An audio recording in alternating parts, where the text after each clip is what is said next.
ಅನುದಿನ ಆಹಾರ ಜನವರಿ 6 ಮಂಗಳವಾರ. ನಾವೆಯ ಬಾಗಿಲು. ಆದಿಕಾಂಡ 6ನೇ ಅಧ್ಯಾಯ 16ನೇ ವಚನ. ಅದರ ಚಾವಣಿಯ ಕೆಳಗೆ ಸುತ್ತಲೂ 1 ಮೊಳ ಎತ್ತರದ ಬೆಳಕು ಕಂಡಿಯನ್ನು ಮಾಡಬೇಕು. ಪಕ್ಕದಲ್ಲಿ ಬಾಗಿಲನ್ನಿಡಬೇಕು. ನಾವೆಯಲ್ಲಿ ಒಂದರ ಮೇಲೆ ಒಂದಾಗಿ 3 ಅಂತಸ್ತುಗಳನ್ನು ಮಾಡಬೇಕು. ನೋಹನ ನಾವೆಯಲ್ಲಿ 3 ಹಂತಗಳಿದ್ದವು. ಆ 3 ಹಂತಗಳು ಮನುಷ್ಯನ 3 ಭಾಗಗಳಾಗಿರುವ ಪ್ರಾಣ, ಆತ್ಮ ಮತ್ತು ಶರೀರವನ್ನು ಸೂಚಿಸುತ್ತದೆ. ಅದೇ ಸಮಯದಲ್ಲಿ ಇದು ತ್ರೈಕತ್ವ ಆಗಿರುವ ತಂದೆಯಾದ ದೇವರು, ಮಗನಾದ ದೇವರು ಮತ್ತು ಪವಿತ್ರಾತ್ಮನಾದ ದೇವರಿಗೆ ಸೂಚಿಸುತ್ತದೆ. ಅವರು ನಮಗೆ ದೈವಿಕ ಸಂರಕ್ಷಣೆಯನ್ನು ನೀಡುತ್ತಾರೆ. ಕೆಳಗಿನ ಹಂತದಲ್ಲಿ ಒಂದು ಬಾಗಿಲು ಇತ್ತು. ಯೇಸು ಕ್ರಿಸ್ತನು ಪರಲೋಕವನ್ನು ತ್ಯಜಿಸಿ ಹೀನ ಸ್ಥಿತಿಯಲ್ಲಿರುವ ನಮ್ಮನ್ನು ರಕ್ಷಿಸಲು ಈ ಲೋಕಕ್ಕೆ ಬಂದನು. ಆತನು ರಕ್ಷಣೆ ಎಂಬ ನಾವೆಗೆ ಬಾಗಿಲಾಗಿದ್ದಾನೆ. ಯೇಸು ಹೇಳಿದ್ದೇನೆಂದರೆ, ನಾನೇ ಬಾಗಿಲು. ನನ್ನ ಮುಖಾಂತರವಾಗಿ ಯಾವನಾದರೂ ಒಳಗೆ ಹೋದರೆ ಸುರಕ್ಷಿತವಾಗಿದ್ದು ಒಳಗೆ ಹೋಗುವನು, ಹೊರಗೆ ಬರುವನು, ಮೇವನ್ನು ಕಂಡುಕೊಳ್ಳುವನು. ಯೋಹಾನ 10:9ನೇ ವಚನ. ಆತನು ಬರೀ ಬಾಗಿಲು ಮಾತ್ರವಲ್ಲದೆ ಮಾರ್ಗವೂ ಆಗಿದ್ದಾನೆ.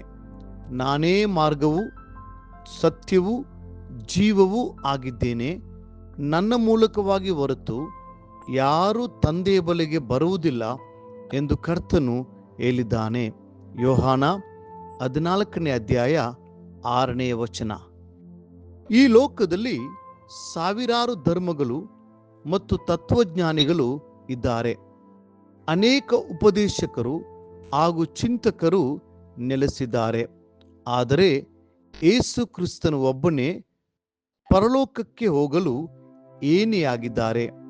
ಆತನೊಬ್ಬನೇ ಮನುಷ್ಯರ ಪಾಪಗಳಿಗಾಗಿ ಪ್ರಾಯಶ್ಚಿತ್ತ ಯಜ್ಞವಾಗಿ ತನ್ನನ್ನೇ ಸಮರ್ಪಿಸಿಕೊಂಡಿದ್ದಾನೆ.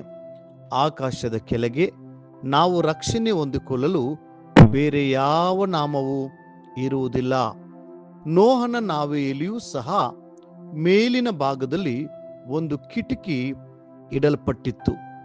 ಈ ಕಿಟಕಿಯು ನಾವೆಯ ಒಳಗೆ ಗಾಳಿ ಮತ್ತು ಬೆಳಕನ್ನು ನೀಡುತ್ತಿತ್ತು. ಈ ಕಿಟಕಿಯು ದೇವರೊಂದಿಗೆ ಅನ್ಯೋನ್ಯತೆಯನ್ನು ಬೆಳೆಸಿಕೊಳ್ಳುವ ಪ್ರಾರ್ಥನೆಯನ್ನು ಪ್ರತಿನಿಧಿಸುತ್ತದೆ. ನಮ್ಮಲ್ಲಿ ಪ್ರತಿಯೊಬ್ಬರಿಗೂ ದೇವರೊಂದಿಗೆ ಆಳವಾದ ಸಂಬಂಧ ಮತ್ತು ಅನ್ಯೋನ್ಯತೆಯ ಅವಶ್ಯಕತೆ ಇದೆ. ಪ್ರಾರ್ಥನೆಯಿಂದ ಮಾತ್ರವೇ ನಾವು ಮುರಿಯಲ್ಪಟ್ಟ ಆ ಸಂಬಂಧವನ್ನು ಕಟ್ಟಿಕೊಳ್ಳಲು ಸಹಾಯವಾಗುತ್ತದೆ. ಪ್ರಾರ್ಥನೆಯಲ್ಲಿ ನಾವು ದೇವರೊಂದಿಗೆ ಅನ್ಯೋನ್ಯತೆಯನ್ನು ಹೊಂದಿಕೊಳ್ಳುತ್ತೇವೆ ಮತ್ತು ಪವಿತ್ರಾತ್ಮನು ನಮ್ಮೊಂದಿಗೆ ಅನ್ಯೋನ್ಯತೆಯನ್ನು ಹೊಂದಿರುತ್ತಾರೆ. ಒಂದು ವೇಳೆ ನಾವೆಯಲ್ಲಿರುವ ಕಿಟಕಿಯು ಮುಚ್ಚಲ್ಪಟ್ಟಿದ್ದರೆ ನಾವೆಯ ಒಳಗಡೆ ಕತ್ತಲು ಆವರಿಸಲ್ಪಡುತ್ತಿತ್ತು. ಪ್ರಾಣಿಗಳ ತ್ಯಾಜ್ಯದಿಂದ ದುರ್ವಾಸನೆಯ ಅನಾರೋಗ್ಯಕರ ವಾತಾವರಣ ಉಂಟಾಗುತ್ತಿತ್ತು. ಅದೇ ಪ್ರಕಾರ ನಿಮ್ಮ ಆತ್ಮಿಕ ಕಿಟಕಿ ಮುಚ್ಚಲ್ಪಟ್ಟಿದ್ದರೆ ನಿಮ್ಮ ಆಂತರ್ಯದ ಜೀವನ ಕತ್ತಲೆಯಿಂದ ಆವರಿಸಿಕೊಂಡು ತಟಸ್ಥವಾಗಿ ಹಾಗೂ ಅನಾರೋಗ್ಯದಿಂದ ಕೂಡಿರುತ್ತಿತ್ತು.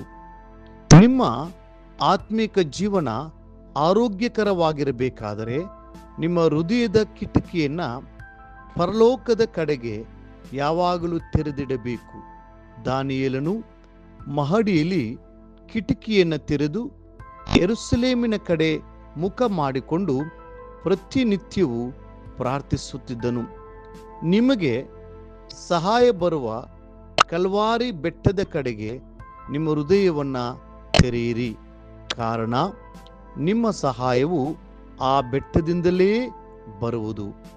ನಿಮ್ಮ ಸಹಾಯವು ನಿಜವಾಗಿಯೂ ಭೂಮಿಯನ್ನು ಆಕಾಶವನ್ನು ಉಂಟು ಮಾಡಿದ ಕರ್ತನಿಂದಲೇ ಬರುವುದು. ಕೀರ್ತನೆ 121 2ನೇ ವಚನ. ಮುಂದಿನ ಅಧ್ಯಯನಕ್ಕಾಗಿ ದೇವರ ವಾಕ್ಯ. ಶಾಸನಕ್ಕೆ ರುಜುವಾದದ್ದು ದಾನಿಯೇಲನಿಗೆ ತಿಳಿದಾಗ ಅವನು ತನ್ನ ಮನೆಗೆ ಹೋಗಿ ಯೆರೂಸಲೇಮಿನ ಕಡೆಗೆ ಕದವಿಲ್ಲದ ಕಿಟಕಿಗಳೆಲ್ಲ ತನ್ನ ಮಹಡಿಯ ಕೋಣೆಯಲ್ಲಿ ಯಥಾಪ್ರಕಾರ ದಿನಕ್ಕೆ 3 ಆವರ್ತಿ ಮೊಣಕಾಲೂರಿ ತನ್ನ ದೇವರಿಗೆ ಪ್ರಾರ್ಥನೆ ಮಾಡಿ ಸ್ತೋತ್ರ ಸಲ್ಲಿಸಿದನು.